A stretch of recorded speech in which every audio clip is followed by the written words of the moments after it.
Son las 8:09.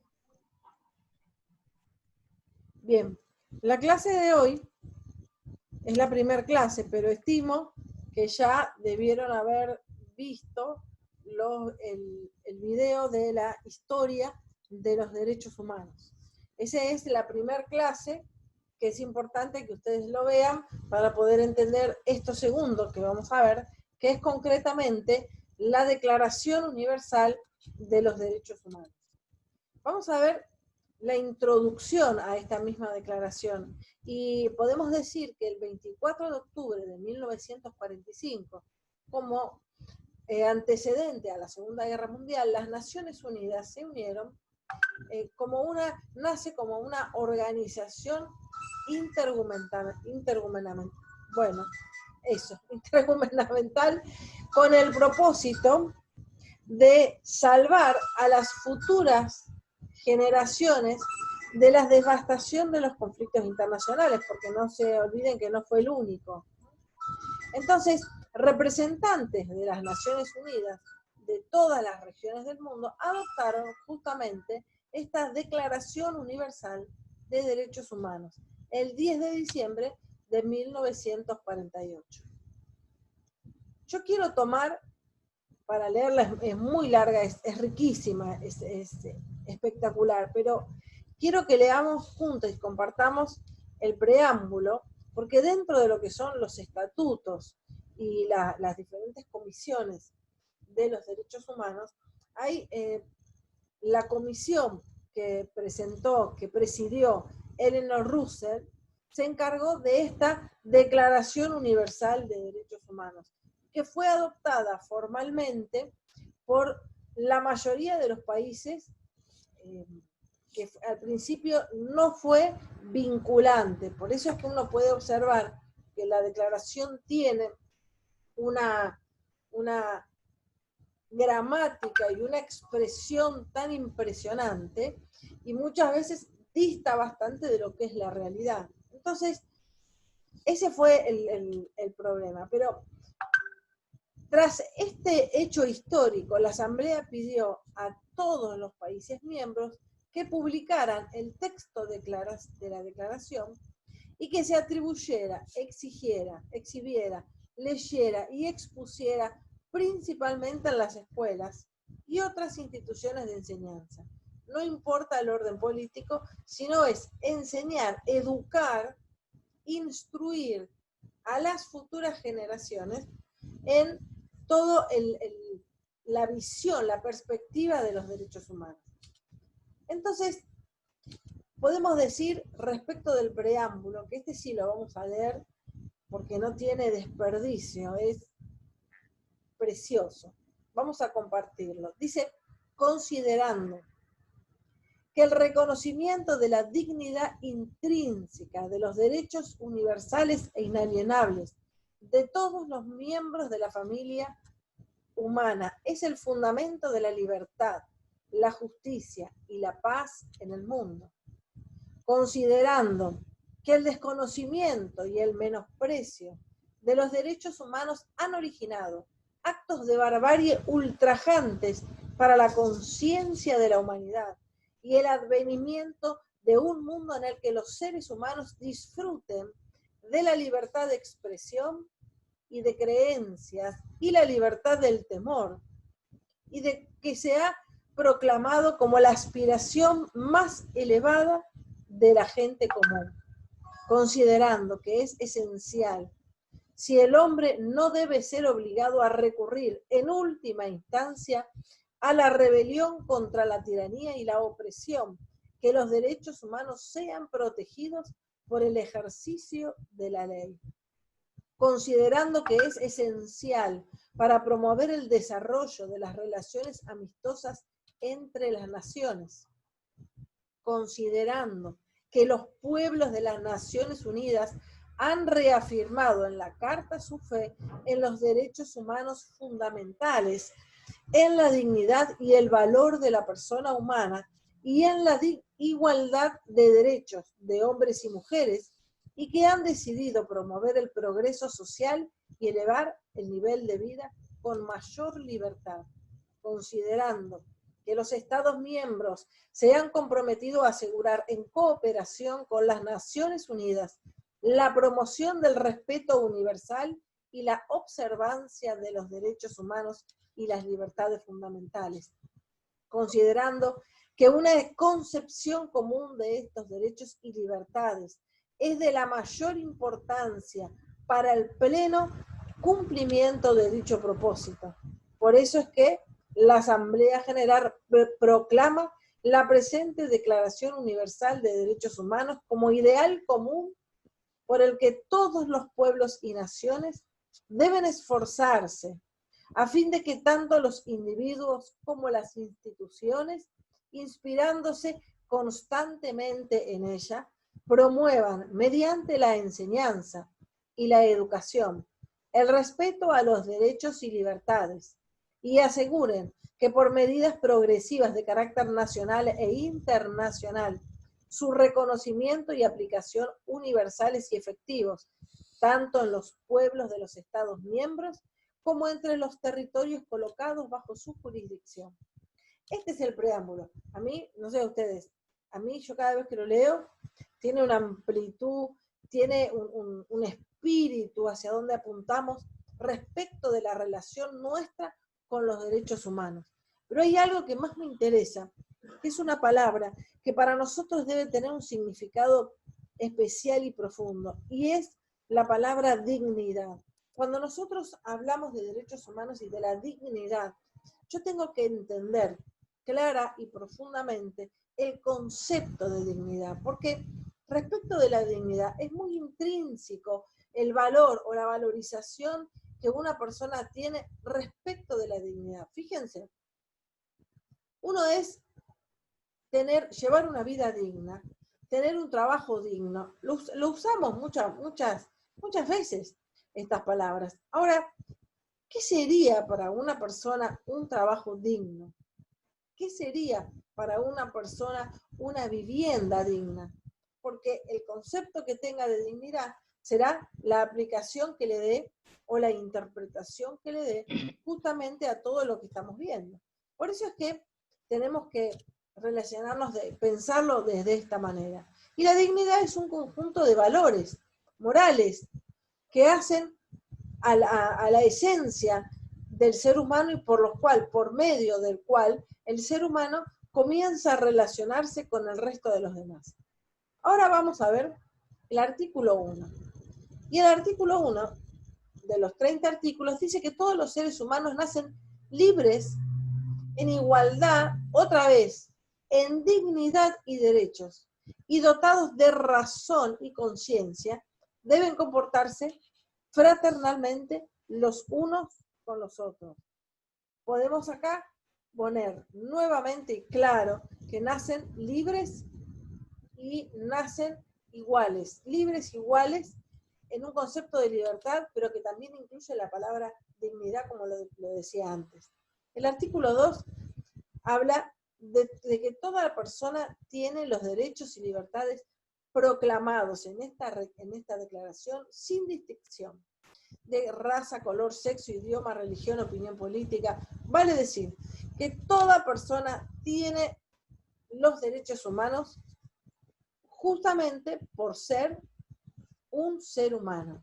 El concepto importante acá, como para desmembrar y distinguir, es qué es lo que nosotros creemos o interpretamos, que a partir de cuándo la persona comienza a ser un ser humano, a partir de cuándo el sistema jurídico reconoce que esa persona por nacer está gestándose y entonces es una persona para lo cual, y a partir de ese momento, empieza a gozar plenamente de los derechos humanos.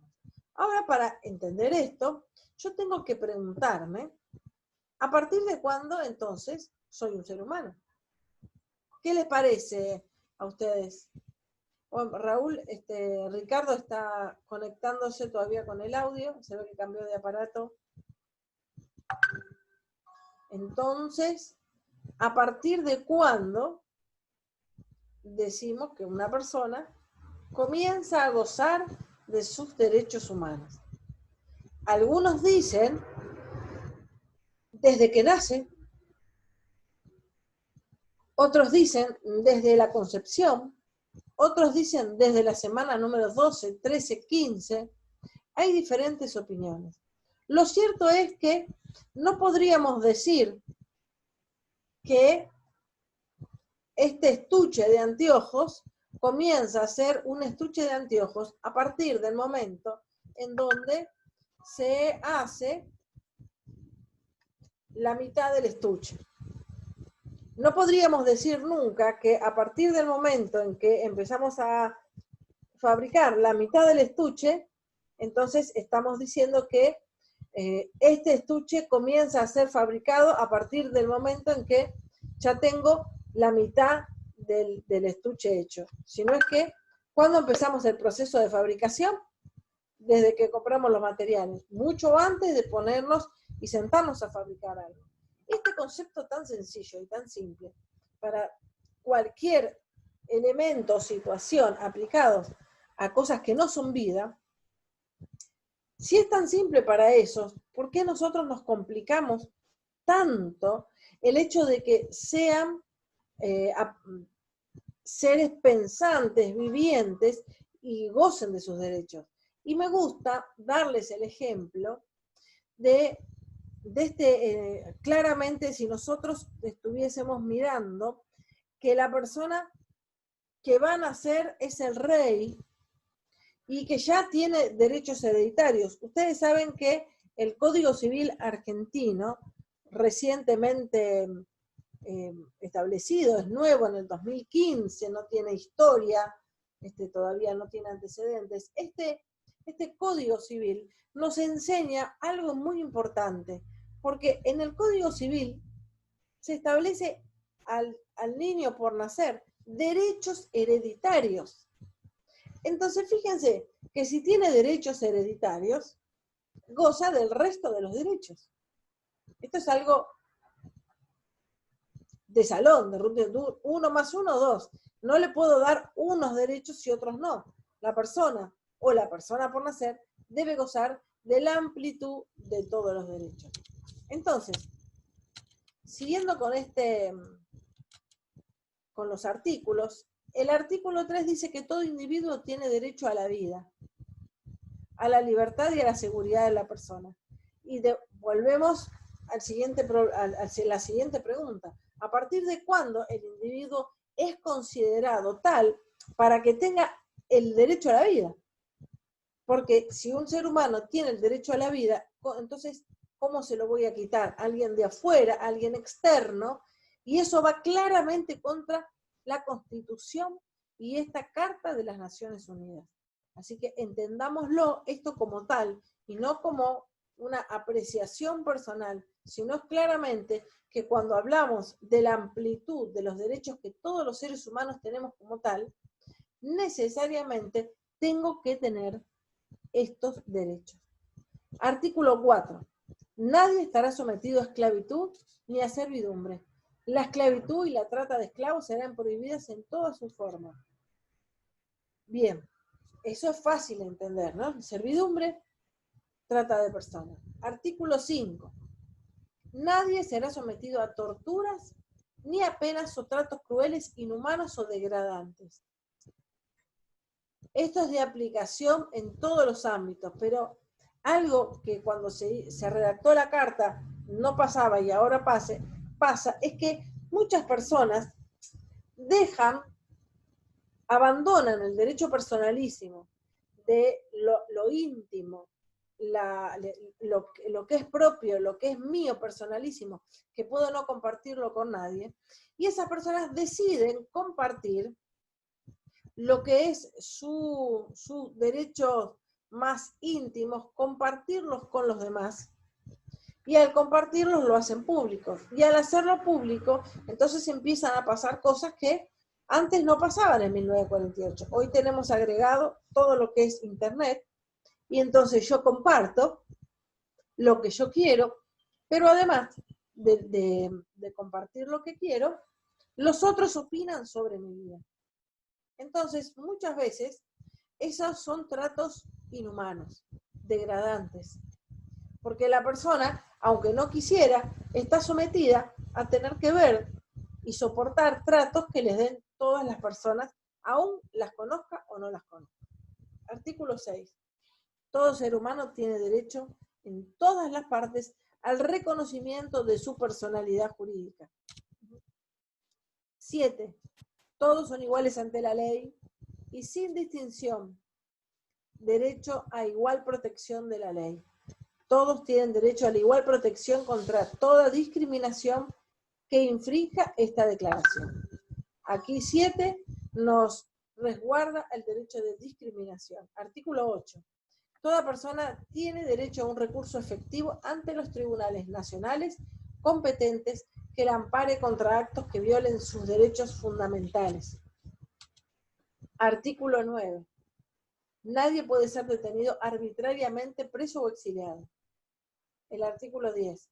Toda persona tiene derecho a condiciones de plena igualdad, a ser oída públicamente y con justicia por un tribunal competente e imparcial para la determinación de sus derechos y obligaciones, o para el examen de cualquier acusación contra ella en materia penal.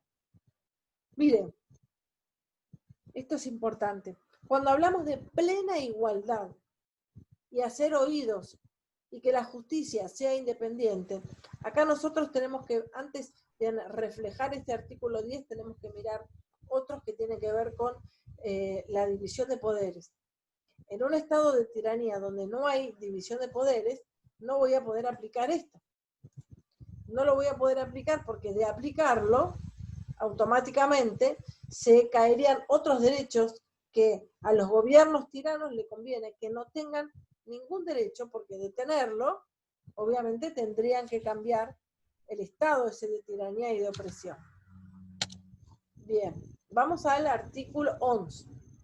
Toda persona acusada de un delito tiene derecho a que se presuma su inocencia mientras no se pruebe su culpabilidad, conforme a la ley y en juicio político en el que se hayan asegurado todas las garantías necesarias para su defensa. ¿Qué significa esto? Que el juez que va a intervenir en mi causa debe ser imparcial, pero además yo debo ser considerada inocente hasta que se pruebe lo contrario, no por la sola denuncia ser considerada culpable. Artículo 12. Nadie será objeto de interferencias arbitrarias en su vida privada, su familia, su domicilio o su correspondencia, ni de ataques a su honra y a su reputación. Toda persona tiene derecho a la protección de la ley contra tales interferencias o ataques. Recuerden que este artículo está así como en el aire, porque hoy hay una fuerte tendencia a exponerse y a exponer todo lo que están haciendo, que muchas veces confronta esas decisiones con este artículo 12. 13. Derecho a circular libremente y a elegir su residencia en el territorio de cada estado. Este es uno de los derechos que ahora están suprimidos. Cuando estamos en el estado de confinamiento por la salud pública y tenemos una obligatoriedad de estar confinados en un lugar, este es uno de los derechos que se suspenden momentáneamente hasta que se retome la plenitud y el amplio ejercicio de todos los derechos humanos. Artículo 14. En caso de persecución, toda persona tiene derecho a buscar asilo y disfrutar de él en todos los países. Así que este es un dato importante. Artículo 15. Toda persona tiene derecho a una nacionalidad. A nadie se privará arbitrariamente de su nacionalidad ni del derecho de cambiar de nacionalidad. Ustedes saben que hubo un periodo en Cuba en donde el cubano que salía de Cuba, pasados los 15 días, automáticamente perdía la nacionalidad. Entonces, nos ha pasado con un amigo nuestro que estaba en Perú, él era cubano, y entonces él quería venir a visitarnos a nosotros, a la Argentina, y lo que hizo fue sacar el pasaje por tierra, pero el pasaje por tierra va de Perú, pasaba por Bolivia, de Bolivia iba a Chile y de Chile volvía para Argentina. ¿Qué pasa? Este cubano necesitaba un permiso para salir del país. Y el permiso, él va a la embajada de Perú y le dicen, usted no es ciudadano peruano, nosotros no podemos darle un permiso, le tiene que dar un permiso la embajada de Cuba, ellos tienen que darle un permiso. Entonces, cuando van a la embajada de Cuba, le dicen, usted no tiene la nacionalidad cubana porque usted, pasado los 15 días al salir, usted pierde su nacionalidad. Así que fíjense, él no era ciudadano cubano, no era ciudadano peruano, no era ciudadano argentino. Y él tenía que pasar, después conseguimos que se le hiciera un permiso desde la embajada de Perú. La embajada de Bolivia le autorizó a pasar por el país, pero fíjense que cuando sale él, llega a la frontera con Chile, no se había dado cuenta que el micro iba por Chile y no tenía el permiso de Chile para ingresar al país. Así que, por mucho dolor que les pesó, se tuvo que volver. Encima, el micro se le fue, obviamente. El micro se fue porque a él no lo dejaban ingresar. No tenían a dónde ir. Y estaban en medio de una huelga, una protesta que estaban todos peleándose, tiros, palos, y ellos ahí en el medio. Así que fíjense que cuando nosotros hablamos del derecho a la nacionalidad y el derecho a la circulación, algo que para nosotros es fácil, decimos, sí, no pasa nada, todos tenemos, pero en estos casos que yo le conté, nos damos cuenta la importancia de tener una nacionalidad, porque no podía ejercer su libre tránsito, porque no estaba teniendo una nacionalidad. Artículo 16. Hombres y mujeres con mayoría de edad tienen derecho sin restricción alguna por motivos de raza, nacionalidad o religión a casarse y fundar una familia. Disfrutarán de iguales derechos en cuanto al matrimonio durante el matrimonio y en su disolución. Solo mediante pleno y libre consentimiento de los futuros esposos podrá contraerse matrimonio. Esto contrarresta los que antes se usaba como matrimonios por poder o conveniencia. Eran los padres los que negociaban el matrimonio de la hija. La familia es la unidad fundamental y natural de la sociedad y tiene derecho a la protección de la sociedad y del Estado. Dijimos que el artículo 17 dice que toda persona tiene derecho a la propiedad privada, individual y colectiva. Nadie será privado arbitrariamente de su propiedad. Artículo 18 nos habla de la libertad de pensamiento. Este es fundamental, saber qué es lo que estoy pensando y tener la libertad de decirlo, de expresarme. Y este va emparentado con el artículo 19, que es el derecho a la libertad de opinión y de expresión. Porque yo no solamente tengo que pensar y tengo que tener libertad de pensamiento, sino que tengo que tener libertad de expresión para poder expresarme y comunicar lo que quiero comunicar tal cual así lo pensé. Después nos vamos al artículo 20 que nos habla de la libertad de reunión y asociación pacífica. Este también es otro de los derechos que están temporalmente en suspenso, porque en ninguna parte, bueno, salvo los que ya salieron de la cuarentena, para el resto no podíamos reunirnos ni hacer asociaciones, porque claramente estábamos en una situación de pandemia. Toda persona tiene derecho al artículo 21 a participar en el gobierno. Esto es para la actividad política, que incluye absolutamente a todas las personas. Artículo 22. Toda persona como miembro de la sociedad tiene derecho a la seguridad social. La seguridad social viene a ser las veces de plan prepago de salud, de la obra social y de tener una atención adecuada y una cooperación respecto de todas las necesidades económicas y sociales y culturales. El artículo 23 habla del derecho al trabajo y a la libre elección. El 24 nos habla del descanso y que tenemos derecho a descansar, tenemos derecho a vacacionar, tenemos un tiempo para trabajar, pero también tenemos derecho a tener vacaciones pagas. El artículo 25 nos marca el nivel de vida que debemos tener. Y nos marca, fíjese, qué principio fundamental e importante, porque lo que nos marca es que lo que yo trabajo me tiene que alcanzar para poder vivir, comer y pagar mi servicio. O sea que la relación del trabajo debe ser proporcional al costo de vida de la persona. A eso se le llama tener dignidad respecto de la vivienda, alimentación, vestido y todo este tipo de cosas. Artículo 26. Toda persona tiene derecho a la educación. Es fundamental y que sea gratuita y que sea laica. La educación tiene por objeto no solamente la adquisición de conocimientos, sino justamente la formación de ese ser humano, que está en constante crecimiento. Y también en la escuela es el lugar ideal en donde se le pueden inculcar valores relacionados con la defensa y la promoción de los derechos humanos. Los padres tendrán derecho preferente a escoger el tipo de educación que va a darse a los hijos. Artículo 27.